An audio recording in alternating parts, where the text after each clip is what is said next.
Hello and welcome to the show. I'm your host, Jason Knight, and on each episode of this podcast, I'll be having inspiring conversations with passionate people in and around the wonderful world of product management. If that sounds like the sort of party you want to get invited to, why not come and join me and some of the finest thought leaders and practitioners in the world on onenightinproduct.com, where you can sign up to the newsletter, subscribe on your favourite podcast app, or follow the podcast on social media, and guarantee you never miss another episode again. And make sure you tell your friends while you're at it.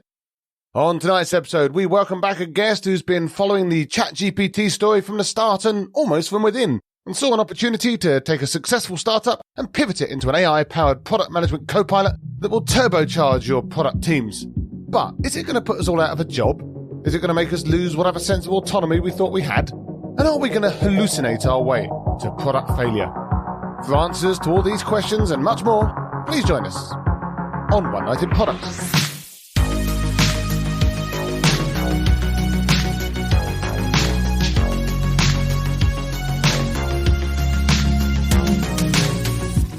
So my guest tonight is Yana Welinder.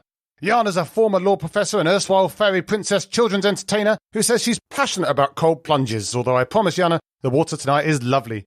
Eagle-eared listeners might remember Yana from a few months back when she spoke about her mission to save the world from stupid smart things and revolutionise the usability of IoT devices with her company Kraftful.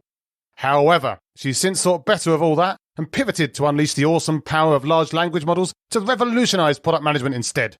The company's been growing like mad, and she's even been a guest on Masters of Scale.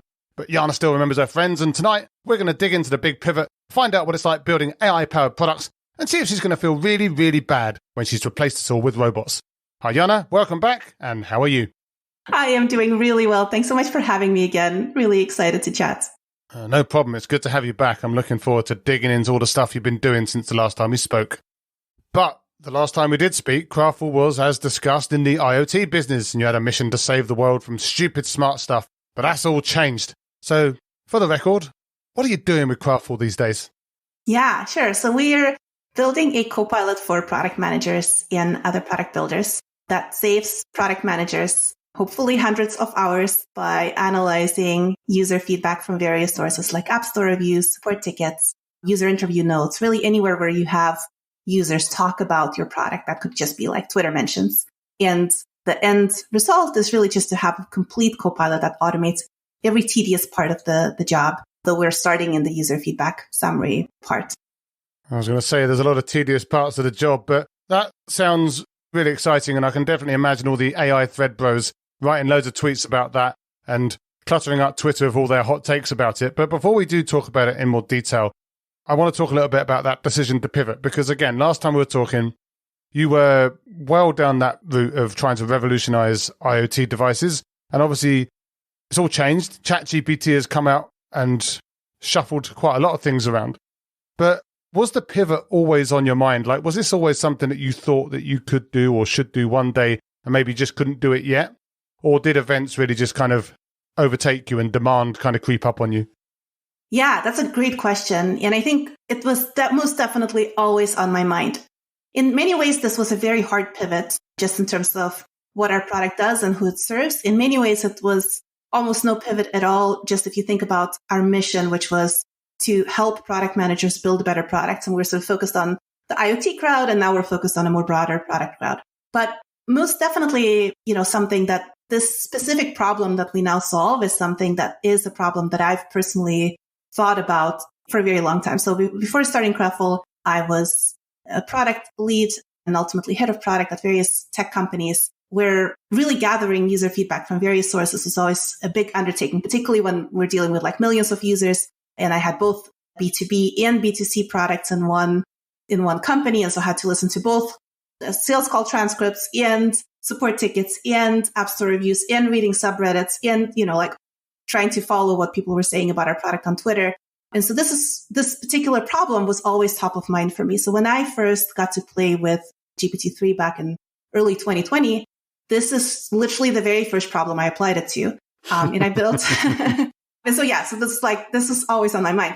And that first prototype that I built back then, it wasn't very good.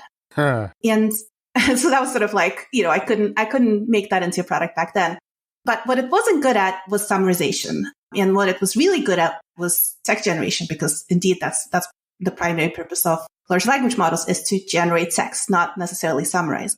And so I kept coming back to this problem over and over and trying it again. And at some point, I discovered that actually it's getting better. And that's when we decided to create a feature in our product, back then still for IoT, for the IoT crowd. But we started summarizing App Store reviews with GPT-3 and had that in our product in 2021 in production. And then we continued experimenting with it. And at some point it became so good and we started seeing so much demand for it that we're sort of like, okay, actually now we're going to go all in on this one feature. We're going to make that into a complete product. We're going to expand it so that it's applicable to folks that aren't in the IoT space and aren't mobile app PMs, and they can use it for anything. And that's sort of like when the full kind of hard pivot happened, which is sort of like towards the end of last year, and we launched in beta in February of this year. But you could have just kept plowing the IoT market and just really optimizing for that. So what was it that made you decide, let's go for basically all product managers and all product teams? I mean, aside from market size, or was it just that? I think this is just a problem that I am ultimately more passionate about, to help product managers build better products. And I think that, I saw a potential for doing that specifically applied to IoT when there weren't tools or the technology wasn't there to help everyone. And when I suddenly got to the point where I could build something really meaningful with new technology, that was just eye-opening or something. Well, that's what we all dream about, right? But one thing with pivots is that you're generally pivoting away from something. And we just talked about what you were pivoting away from. Although some companies obviously try and do kind of both, they try and satisfy the old market and the new market and have varying levels of success doing that. But you've gone all in on the new stuff.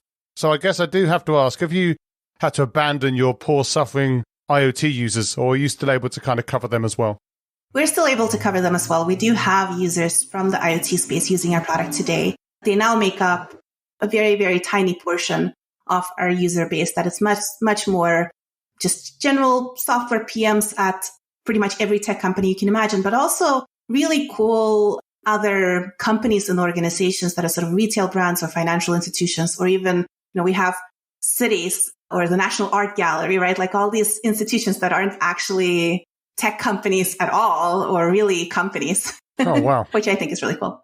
No, that is really cool. But when we talked before on the podcast about the IoT crowd, we talked a lot about their passion and their opinionatedness. Like, it's a very kind of hardcore crowd in some ways, and they have a lot of opinions and they've got a lot of things that they want to get done and can be quite outspoken. So have you had any kind, or when you started this, did you have any negative pushback or people sitting there saying, oh, they've abandoned us, or kind of frustrated with the changes that you've made? Or did they all kind of take it on the chin and move forward and wish you well? I was really nervous about this, actually. I was just like, the week we were announcing this to users, I was just so nervous. And then I sent out that email that went out to everyone. I feel like I always just like when you're sending out an email to all users, that in and of itself is nerve-wracking. But now I do that every week when I announce new features. But I sent it out, and all the feedback I got back was all just super positive. People were excited to use the new product. Of course, it helped that the new product was ready for them to start using back then it was an alpha, but they could literally just start. And we gave them discount codes so that they wouldn't feel bad about it. But yeah, everyone was super supportive, which was great to see. That is good to see.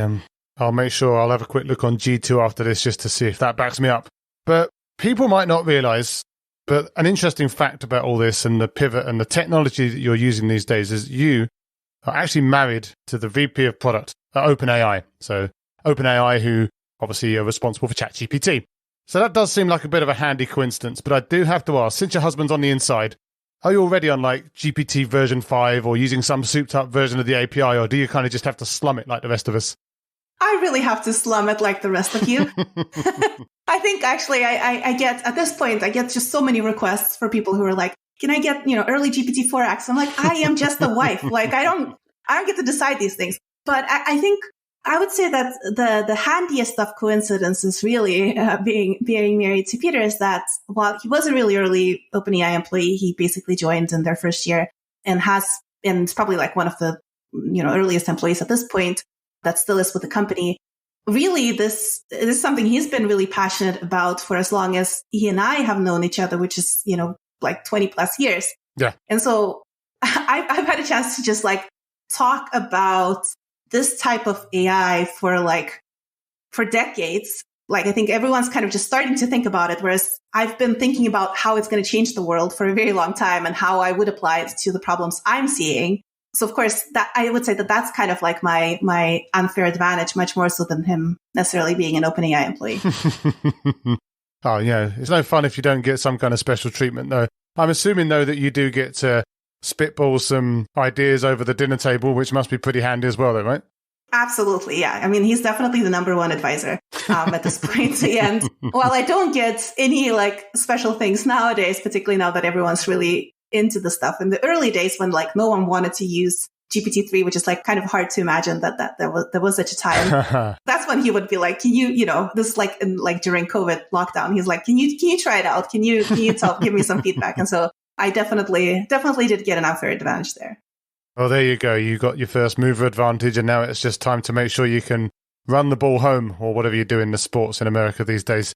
But let's talk about that Copilot that you're building then. So obviously you've talked a bit about what it does, and we're definitely going to talk about that in a sec. But was the technical process of pivoting and getting your team onto this new track and starting to build stuff in a different way and integrate new technologies, was that like a really easy process for you in the company, or was there a bit of friction there and a kind of a bit of resetting as you tried to change path and get along your new track? I think one thing about our team that I keep being positively surprised by, though I shouldn't be because I've hired these amazing individuals, is just how like aligned everyone is. So the moment we talked about pivoting, I think everyone just started thinking about how they're going to make that happen. And we do quarterly offsites. And so we did this at one of our quarterly offsites, and then we just planned out the work and we got going. But I think what really helped there was that before deciding to pivot, I did one thing, which is I went to a couple of conferences, which I very rarely go to conferences, but around that time, I was like, actually, I'm gonna take some time and I'm gonna go to conferences. And I introduced myself as the founder of this new company and with this new mission. So like a Copilot for product manager summarizing user feedback with GPT-3. So, before ChatGPT. Yeah. And so the feedback I started getting at that point was sort of people naturally started telling me about their problems in this space. And so I got a lot of this kind of like very early validation that was not feedback on the product. It was kind of just like people talking about like, we have our product team is like really wants to know about all the things support knows. And so we created this process, but support comes and like tell us about the same features. They don't really understand that they're talking about the same feature, but they're just using different language. Or support has their own agenda. They're like not telling us about the things that really matter. They're telling us about the things that will make their life easier. Like they're like all of these things that were sort of just like very clear validation. And so I put all of that together and presented this to the team as like, look, beyond what we're doing, there is this like huge opportunity. I know about this opportunity because this used to be my life, but I also now just went out and gathered this additional validation so that we can kind of feel better about it. We can feel like it's not just Yana's dream. We're actually building like many people's dream. Well, I was going to say, though, about the many people. I mean, I'm assuming that there are a bunch of people out there now trying to hop on that bandwagon as well. Now, obviously, to an extent, you had at least early understanding of where this might be going. So maybe that gave you a bit of a first mover advantage there. But I'm sure that every single product management tool out there now is trying to cram something like this into it or into that tool. And given that it's the same underlying technology beneath it, like the ChatGPT 4 now that I presume it's using, how do you differentiate that offering? Mm-hmm. I mean, obviously you could build stuff on top of it, but like, how do you specifically differentiate from all the other tools that can use the same underpinning technology? I think there's a few different ways in which we differentiate from different tools, depending on if they're like the incumbent product tools versus the new tools.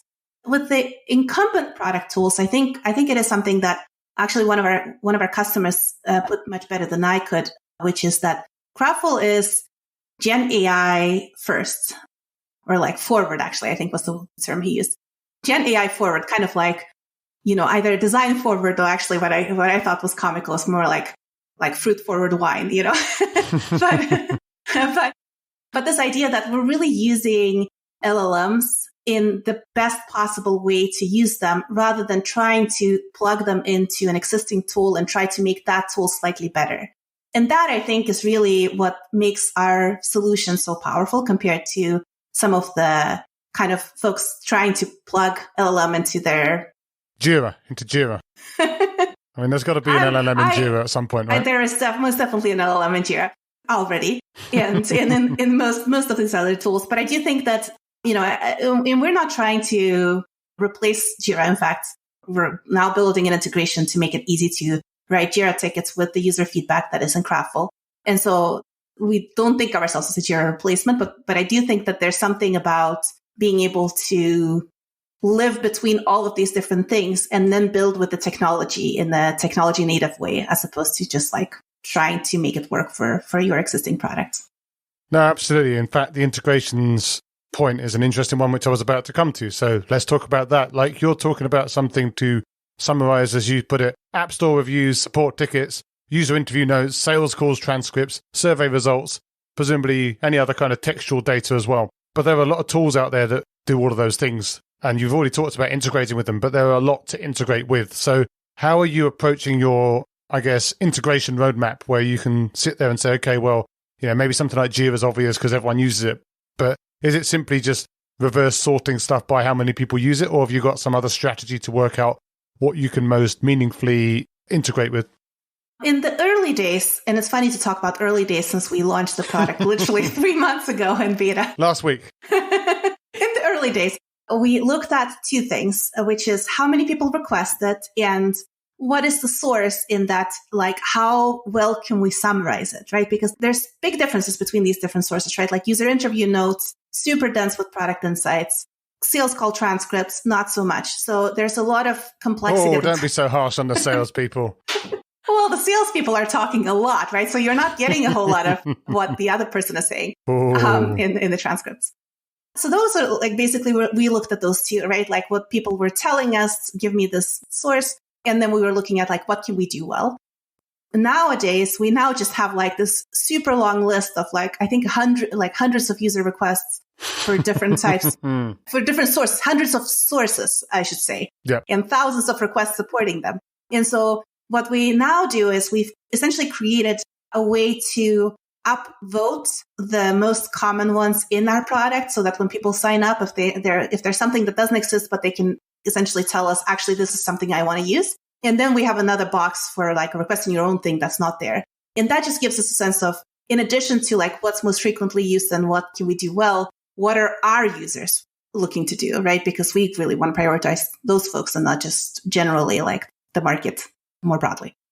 Makes a lot of sense, but that does beg the question, are you using Kraftful to help you design Kraftful and eating your own dog food entirely and emptying out the can into your bowl? Are you all in using Kraftful to build your own application? We are most definitely using Kraftful for Kraftful. And that just had to be true because it's like a tiny company. And, we haven't talked about our user numbers, but I would say that I haven't in my career, and I've been a PM at early stage unicorns and at, I've led products with millions of users. I haven't seen this kind of growth before. And so we've had pretty significant growth, lots and lots of user feedback, and we're just so few people that are able to actually read this. So we had to very quickly integrate Kraftful into the process to make it work. Well, you don't get on Masters of Scale for free, I guess, not like this podcast.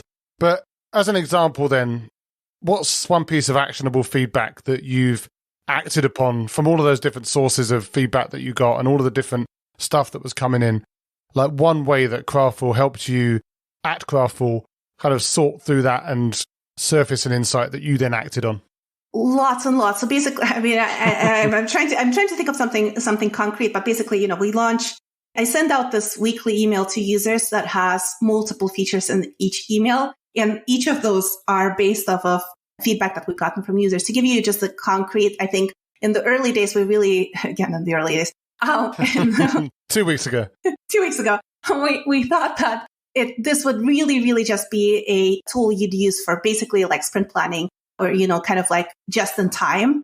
Yep. And so you would really care about your most recent feedback. And what people came back to us and said, actually, I do care about the older feedback. I want to summarize my older feedback too. So we had to build that into our product very quickly, which meant that, that just means we have to be able to take a huge load of user feedback and summarize it in multiple stages. Another example that we're about to launch very shortly, that's all been based off of user feedback. We send out, we pull in this data periodically, which is every day. And then we send our users a weekly summary of their user feedback via email. But what we've heard a lot is, I don't want to get this via email. I want to connect this to a Slack channel and have all of my team see all of these summaries. And so we're very close to launching a Slack integration to be able to do that. Oh, there you go. All getting connected, and we'll never be able to let people have any time off at all. But if we then concentrate on some of the more positive aspects of what you're doing and the tool that you're building and the use cases that it opens up, and the things that maybe you can do now that you couldn't do before. Like, let's imagine we fast forward, you say you're scaling pretty well. You're presumably going to become a de facto solution for AI-powered product management at some point. But how do you think that this will change product management for the better? I think that there's so many things that product managers do in their day-to-day that is really important because it has to happen, but isn't really critical to what a great product manager does or really what a great product manager wants to do. And so a big piece of that is summarizing user feedback. So, okay, check. We've got that out of the way. But hopefully. But really, I think at a point, just to give you an example, right? Like if we can summarize all of the user feedback and we can also summarize all of the internal discussion that led to a product or feature, and you have all of that summary, and you can imagine we then help the product manager articulate the product requirements around that. So then the engineer on the other end is getting this ticket that is well articulated, always has the why, and also has a link. And, when I think about an engineer at that point, the engineer is probably not a code writer either. They're probably more of like an AI operator, but let's put that aside for a second. Oh dear. But the engineer will then have access to be able to click through and see a summary of the user feedback and the team conversation that led to the feature they're working on. So they can obviously see the why in a much clearer way, but also be able to get at kind of the details and then be able to go back and say, actually, the details aren't as well defined. I want to ask the users a follow-up question and then be able to do that really easily. So you can kind of imagine it removing a lot of the back and forth on the team so that everyone can focus much more on the strategic work and the kind of the bigger, like, how do we delight users in a really supercharged way or like a really leveraged way? Do you think that we're going to maybe be replacing people doing user interviews by sending out a chatbot powered by a ChatGPT version, whatever, to go and just get all of the information in the first place? Or do you think that humans are going to be always needed to do that sort of stuff? I think absolutely we will replace humans. And I think what I'm really excited about is that in the context of user interviews or surveys, you're gathering a small group of people and you're asking them a ton of questions. And by the end of that questioning, usually the user has no recollection of what it's like to use your product, right? It's just so removed from that context. What I think is really exciting is to be able to replace that whole information gathering with something that goes out to so many more users so you can get a much bigger cross-section of your user base and asks them one question that's related to feedback that they've previously provided and is much more contextual, and it's much easier for them to answer it. And then once they do, they're then kept in the loop on how that feedback actually impacted the product. Like, there's so many ways we can help product managers build a community of happy users around their product with this kind of discovery process that is just not possible today when we have a small group of people answering lots and lots of questions. That's if we have any people answering any questions in some companies, of course, but that's a whole different podcast. But some people have been saying that ChatGPT is coming for all of our jobs and that knowledge workers are going to be massively affected. Loads of people are going to get laid off. And, who knows what's going to happen after that. So do you think that tools like Kraftful will put at least some product managers out of work? I think that net effect will be that there will be more work for product managers. And that's not specifically because of Kraftful, but because of AI generally. And what I mean by that is that it will be much easier to start a company when you don't need as much capital to start a company. So we will be able to go out and start solving all of these things that VC is considered to be like not venture backable business, but it's actually venture scale businesses. Yeah. So it can solve like all of those niche cases. And all of those companies will need product managers because product managers are kind of the strategy behind the product you're building. And you will need humans. I think like for as long as we need humans to do any professions, you will need product managers to do product management. That's just what it is. But I do think that, AI enabled product managers will then do an effective job at that, but they're not going to be replaced. They're just going to be supercharged. But is there a danger of product managers developing kind of a dependency on this AI tooling? So we're all going to start using tools like Kraftful. We're going to be accelerated beyond our wildest dreams in ways that we never thought possible.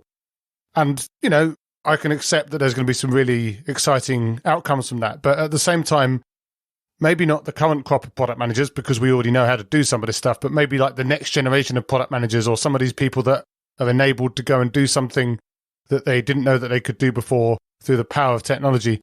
But they kind of lose the ability to actually think or do some of the stuff that they're now automating themselves. And then if their internet connection goes down, they're stuffed.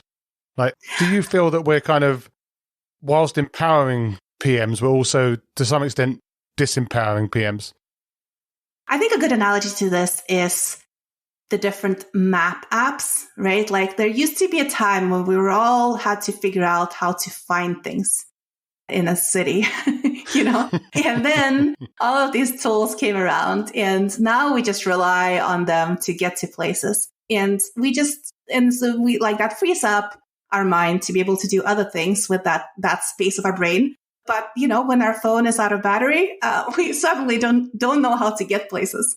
And it's mostly not a big deal. Like it's... But I can still get like a paper atlas if I really need to, right? A road atlas or something like that. Sure, I'm not going to have an atlas that has road information for the entire world in my car, but I'm going to probably have one that at least can get me to the next city or something if I'm really desperate. Or maybe I just know because there are signposts. Is there an equivalent for some of the stuff that you're enabling?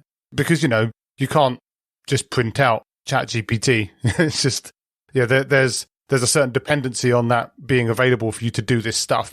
But is there any kind of way that you can kind of backfill for the times when it's not available, or maybe when you just get a bit bored of looking at it and you just want to try and attempt things a different way? Like, is there any backup plan? I mean, I think all the product material that's currently out there is that, right? Like it is that old atlas that you could go back and read blog posts about how to write a good PRD. Right. We could. There's a few of those posts around. That's right. Right. So I mean, I think we have analog. I don't know why I'm calling that analog. Blog post is now analog. That's where we come. Well, it's been at least 3 weeks since we started, right? That's right. Yeah. So I mean, I think there will most definitely be material that folks can use when they're not using these tools. I don't think they will be using them much, to be honest. They will just wait for that internet connection to come back. Well, yeah, because all their products will stop working as well anyway. So I guess it's all part of the same system. But speaking about dependencies, is it not somewhat concerning to be effectively giving all of our data, I mean, not all of our data, obviously, but a lot of our customer feedback data, potentially with some sensitive or personal information in there, depending on the source of the information and what they said in the interviews and what metadata we keep about them. Like, we're dumping that all into a big AI bucket, which is then going to do all that cool stuff to extract meaning from it and give it back to us. But at the same time, there are companies out there that are pretty risk averse and they might not want to do any of that stuff. Is there a way to mitigate those concerns so that, for example, a company that is a little bit more risk averse can maybe use Kraftful, get all the benefits out of it without worrying too much about either GDPR violations or other privacy problems that maybe just make them just not want to even take the chance? Yeah, absolutely. We do have, at this point, all of the data that we send right now to OpenAI for analysis is not being used to train the model, for example. It is being automatically deleted within 30 days. And then we are looking at options to be able to instantly delete it for certain enterprise customers. So there's most definitely is something that we're looking into and constantly thinking about, like, is there ways we can do this in a way that will satisfy kind of the more risk-averse companies? Yeah, I'm thinking like banks and people like that, or government organizations that might be a little bit averse to even the most vanilla technology out there that they could potentially use, let alone something as groundbreaking, but also kind of not understandable as much as maybe some of the other stuff that they're using. But it's good that you've at least got it on your mind. We absolutely had to have this on our minds because we had this really interesting day. I'm about to say the early days, but 4 weeks ago, yeah. 4 weeks ago. So right after we launched, we had this one day when everyone in Brazil signed up for Kraftful. We just had this That's a big country as well. It was a big country, and we were just being swamped by signups from Brazil. And a lot of them came from financial institutions. And there's this one moment when the Bank of Brazil signed up, or someone at the Bank of Brazil, Banco de Brazil. And we were like, what is going on? What, And so what we discovered was that there was this UX researcher at a financial institution in Brazil that recorded a demo, a video of Kraftful in Portuguese. We have no idea what he was saying. We found this Instagram video. We're like, what is going on? Hopefully he's saying good things. And most obviously he was saying good things because they were all signing up. But we got presented with a lot of the kind of the questions that financial institutions have very, very early on because of that. Well, again, it's always good to kind of get ahead of the curve before everyone else starts asking those questions as well. But there's another thing that keeps coming up when we talk about things like ChatGPT, and that's the hallucination issue. So for the benefit of the listeners out there, the two listeners that haven't been reading about this idea that basically ChatGPT is really, really good, or can be really, really good at writing really credible looking text that is complete nonsense. Now, there have been some lawyers in the news recently, and I know that you're a former law professor, so maybe you've been following this story, that have been getting into trouble for basically citing fake cases in their arguments and kind of getting hauled over the coals for that, and obviously rightly so. So I'm assuming that kind of story resonates with you, but do we run the risk of committing similar kind of hallucination errors if we're putting all of our stuff into ChatGPT or into Kraftful and then using ChatGPT and ended up coming up with some complete nonsense that we actually shouldn't be doing at all, but probably because we're also developing a dependency on it that we're not necessarily checking that that's actually the thing that we should do? Yeah, so I think there's a few different things about hallucinations. The first there is that AI years are really like dog years. Or the other way around. Or the other way around. And this technology is evolving really, really quickly. So I don't expect us to see much hallucinations in LLMs very shortly. And I say this, having experimented with this technology in early 2020, it was almost all hallucination. It was just so much hallucination going on. And so just having seen it evolve over the past 3 years, and the evolution has really expedited towards the end, I don't expect this to be a problem shortly. But while it is a problem, I think there's a few different things about it. One is that it becomes more of a problem when you use LLMs like a Swiss Army knife compared to when you specialize. And so ChatGPT, I think of as sort of like the Swiss Army knife. And when you use it in a kind of a more specialized way, it's kind of like a Kraftful. There's definitely other tools out there that are specialized on a specific use case. And when you do that, the context becomes so much more clear that makes it much less likely to hallucinate. And the reason is I think a lot of hallucinations are a data problem. So the prompt that you use to get the output really determines the whether it's likely to hallucinate. It's sort of like, garbage in, garbage out kind of problem. And the prompt contains two things. Particularly in our case, right? We have the context, in our case, the user feedback, and the instructions, right? Like where we tell GPT that, take this user feedback and summarize it in this particular way to get these kind of products insights out of them. And the better those two things are, the less likely you are to get hallucinations. And to make that even more concrete, if we have bad data, bad context, where we have for example, we have very little insights in the user feedback, and then we're telling it, give me 5 feature requests based on this data. but there isn't 5 feature requests in that data. So then, of course, it's going to get, but it's helpful. So it will give you 5 feature requests that did not exist, right? Yep. But that's a data problem. And so I think there's a lot of things you can do, and we've done a ton of work to mitigate hallucinations in our output, and it's gotten to the point where it's very, very minimal. But the other thing that I think you can do is to build in controls in your product to make it really easy for the user to cross-check the output. Yep. And so we have ways where you look at the summary and you can see how frequently did each feature request come up. And then you can click on that to see those mentions in context. The biggest reason you do that is to just learn more about what users are saying, right? But it also helps you double check that it's working, it's doing what it's supposed to do. Oh, still plenty of tasks for those humans yet. But let's end on a positive note. I'm sure you've got some pretty cool plans coming up and new features that you're building, hopefully based on all that feedback that you're processing through your own tool. Have you got any big plans for what's coming up over the next few weeks? I guess it's moving so quickly, like stuff that's coming up that you can share with us? Yeah, I mean, I think we have a lot of different new ways we're going to be analyzing the data. The stuff I'm actually most excited about is just how we're improving the analysis. So summaries will just get much, much better. But there's a lot of other kinds of tools that are kind of like what I alluded to previous, like sharing the summaries in Slack, being able to export it to Jira and automatically write the Jira tickets with user stories and acceptance criteria and all that stuff. Lots and lots of different ways to analyze and use the insights. But, this is a fast evolving space, so stay tuned.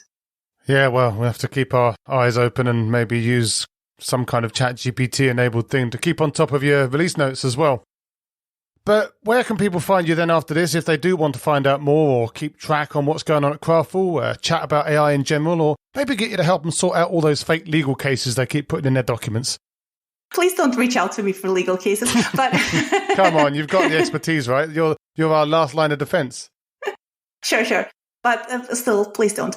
I haven't been a lawyer for a very long time at this point. But do reach out to me generally. I am Yana Tweets on Twitter. That's probably where I'm most active. Or reach out to the Kraftful team with just Kraftful on Twitter as well. And there's also ways to, if you sign up for Kraftful, you can contact us via that intercom bubble at the bottom of the page.